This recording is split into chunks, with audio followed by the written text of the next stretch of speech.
It's going good. It's going good. I'm excited about your call. Yeah, great. Good. I'm glad we could put it together, and I'm looking forward to coming to, well, I'm going to say Cleveland, but we'll call it Northfield. Oh yes, I've seen you there a few times, and I am very impressed by every single performance you've ever done. Thank you very much. Please start your article by quoting yourself. Well, here's the funny thing is, I wanted to ask you original questions or questions you normally don't get because you probably get the same billion questions over and over again. So I wanted to add a little Yeah, variety to you. Okay. absolutely. One, I'm Yeah, really excited about you playing Mr. Roboto, now. yeah, cool. How has been the audience reaction to you guys playing the songs lately? Well, at first, actually, David, last year when we go into the song, even even with the intro, it would be this kind of almost almost confused look on the audience's face. I was kind of clocking them, like where they were like, what are they playing? And then as soon as it would start, they would just, there'd be a roar, and they would, because it was kind of a shock, that we finally did it. So the audience reaction couldn't be better, and we've been putting it in the encore of the shows, and yeah, people love it. The robot is back, and people are embracing it. Well, that's very, very good. I love the song myself, but let's get into some more modern Cool. stuff if you don't mind. Let's talk about The Mission, Yeah, which I absolutely love this yeah, album. yeah. And Thank you. especially how you came up with the name of the ship. Yeah, that's the cool thing, isn't it? I know. And fortunately, well, I'll end up in the last part. Yes, it was my dad's ship.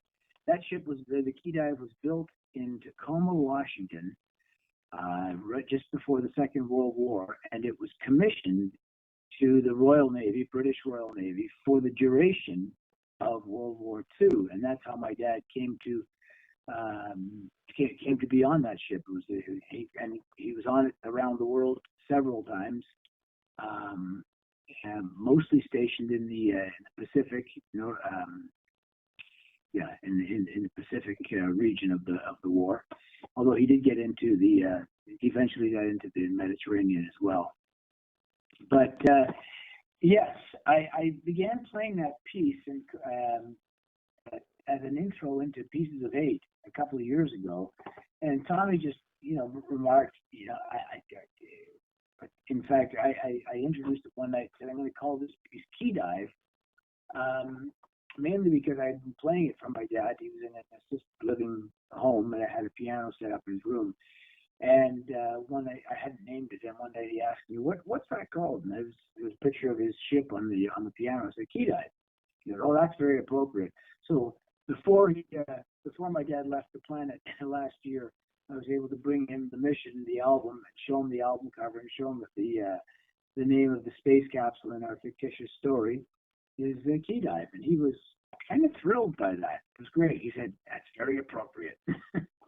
Sounds like your dad was an amazing guy. Yeah, he was a music lover. Loved Styx. Oh my God, he loved coming to see the band. Really, loved the whole lineup. Every guy in the band he had a good little rapport with, and he enjoyed it so much. So in a lot of ways, I think it was fitting and just. That is, it really does is like almost a complete circle. His ship to the Yeah, ship of your thing, and he survived long enough to see the physical album, and that's pretty amazing stuff. It really is. yeah. Yep. Good. And listen, thanks for asking that. That's great. Yeah. Oh no, I spent time researching when when your PR company contacted me. I said, well, I'm not going to send you the stupid. Oh, what's this? What's that? I said, no, let's find out the real person. Because that's a lot of people don't realize is there are celebrities, there's rock stars, there's movie stars, but they're all real people. We all have hopes, dreams, desires, parents, and things like Yeah. that. And people forget that. So I really like They the do. showcase. We're really people. So with that being said, there's always a lot of controversy when bands bring in new members, and other members leave and or they pass away or whatever happens that there's a change up. And what I don't Yeah, understand is that if you get your uh, service from IBM or AT&T or Verizon, you're going with that company. Well, a band is a company. It's a putting out a product, and no yeah, company keeps the same staff, let alone, personnel for 30, 40, 50 years. Things change. You go with the flow, yeah, but you want the product. So whenever yeah, I always go with an open mind, going, hey, you know what? Let's see the product this time. And if the product's great, I'm like, wow, I'm impressed. And the first time I saw you, I was blown away. I'm like, yeah, I know why they picked him. yeah. Yeah, they Oh, cool. nailed the head on that one. So Yeah, oh, great.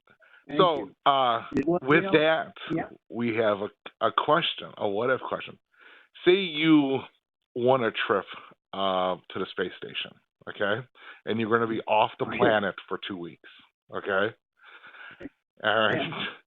But Styx had a performance they couldn't make. They had to do a performance. It was under contract. Yeah, Who would you say, hey, you know what, fill in for me for a week? Who is there an artist out there right now that you're like, hey, sing my songs for a week and then I'll come back because I'm going to be off the planet so no one else can do them. that's very good. That's a great question. I know that I know that Elton John is on his farewell tour, so I doubt I could get him. Um, Let me think now. If Billy Joel, that's probably overshooting the mark as well. I think off the top of my head, there would be two people. One is my brother, who's a fantastic piano player and singer as well, but he's really known as a bass player. He plays basically my solo band, and then he would be one I would suggest. But I'd also suggest there's a young guy out in California who has a Styx tribute band, and he's like in his early 20s, Is and it he the has a one Styx with tribute band. everything band tribute band? That's yeah, I've seen their videos. yeah. I saw a video. I saw a video of him playing key dive, and he played it note for note, perfect. And that's not an easy piece to play. I can attest to that myself. I have to get my chops up every single night if we're going to put that in the show, which we have been for the last couple of years. So it's like it's not even a question. I can't just pull it out of my pocket and play it. I got to be well warmed up to play that piece. And yeah, I saw Dennis play it. Dennis Atlas, and I was kind of knocked out with it. I sent him a message right away and said that was have nothing to add. He nailed it. So Wow, that yeah, had to I'll have been probably go again. impressive for him to get that message from you. Because when you're in a Yeah, tribute band and the artist themselves contacts you, that has to be mind blowing. yeah. I think I like it. Well, the other thing is this. When you were touching upon a few interesting things. Whenever there's a member change of a band, it is a challenge to the audience, and quite honestly, I think the audience should scrutinize that change to whatever degree they feel is necessary. So, for example, I remember being very rigid in my assessment of um, the situation when I heard that Genesis would no longer have Peter Gabriel. I completely in my mind wrote them off and thought, well, I'll just follow Peter Gabriel's career now, which of course I did and loved it. But the notion that the drummer was going to suddenly become their singer, I just thought that would be like, Todd has put it this way. That would be like if U2 said that Bono was out and we're going to have Larry McMullen step up front and be the lead singer. That's how I approached it at the time. And a buddy of mine got trick of the tail and said, kept telling me, yeah, I love that he had great musical taste, this guy. He said, not only is this album great, it might be their best album ever. And I just thought, oh, that's ridiculous. The Gabriel's not even on it. And anyway, he's got a ticket to see that tour, which is the second out tour.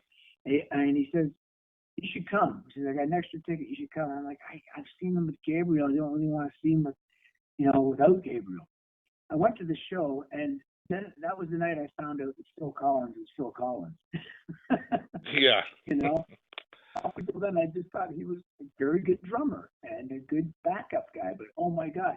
So I realized way back then that it is possible for a band to overcome these things if and this is where it gets a little bit esoteric. If the spirit of what that band is survives the transition, that's a weird thing to assess and can be very subjective, but for example, I'll give you other examples. Ron Wood, to me, has been part of the Rolling Stones since the beginning, but of course I know that he's the third guitarist that's been in that band, and yet he is every bit as much the spirit of the Rolling Stones survived with him in that place as much as when Brian Jones was there or Mick Taylor. So I see it as it is a possibility, and as you use the IBM example, yes, life, the inevitabilities of life are what they are. I'm going to add one extra bit to that, and it's in 1990. I read an article that Rick Wakeman was in, where they asked him at that time, "Hey, look, now there've been like 12 different guys in Yes or something, 13 or 14 at this point." He says, "Do you think the definitive Yes is you and Bluford, etc.?" And he went, "No, not at all." He said, "I don't think there is a definitive version." He said, "They'll be playing Yes music 100 years from now when all of us are dead, and there'll be a band called Yes." And I thought at the time, is he crazy? And the guy asked him, "Well, how can you say that?" He said, "Well, 200 years ago there was an orchestra called the London Symphony, and they played Beethoven. And today there's an orchestra called the London Symphony, and they play Beethoven." So he says it's exactly like that. And the reason I really put weight behind those words now is that it was roughly around 1990 I read that article.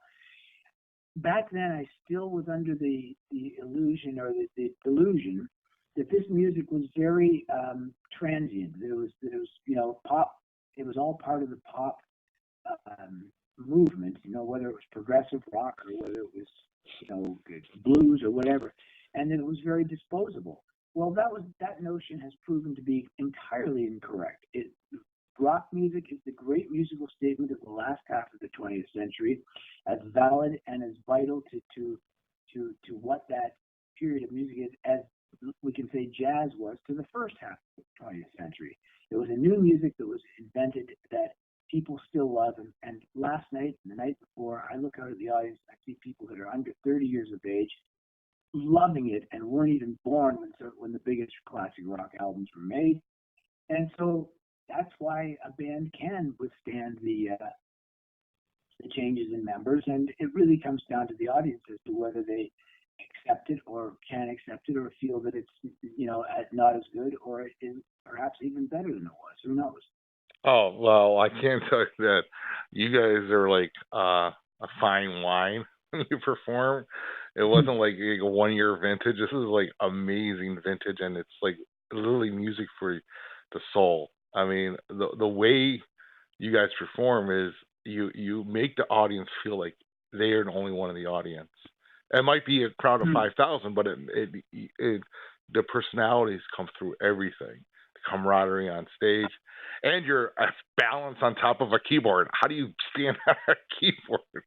I've watched him do that. I'm like, man, he's gonna fall. No, he doesn't. He's gonna fall. No, he's not. And I have, believe me, I've named myself several times on that thing over the years. But generally, if I do my 20 minutes to half an hour of yoga every day, I get my balance together enough that I can withstand mounting the piano one more time. And by the way, I just wanted to say a little late in it because I was going over stuff. Is congratulations on A Criminal Mind. I mean, the success of A Criminal Mind is pretty impressive. Yeah. And the fact that you sold 7-inch singles was pretty impressive because nowadays with vinyl making a resurgence. So I just wanted to say congratulations on that. Oh, thank you. That 7-inch single last year went platinum. It had been gold for a long time, but it actually hit platinum, and I think a lot of that has to do with that resurgence, as you say. But yeah, the exciting thing with that song now is we put out a comic book this year.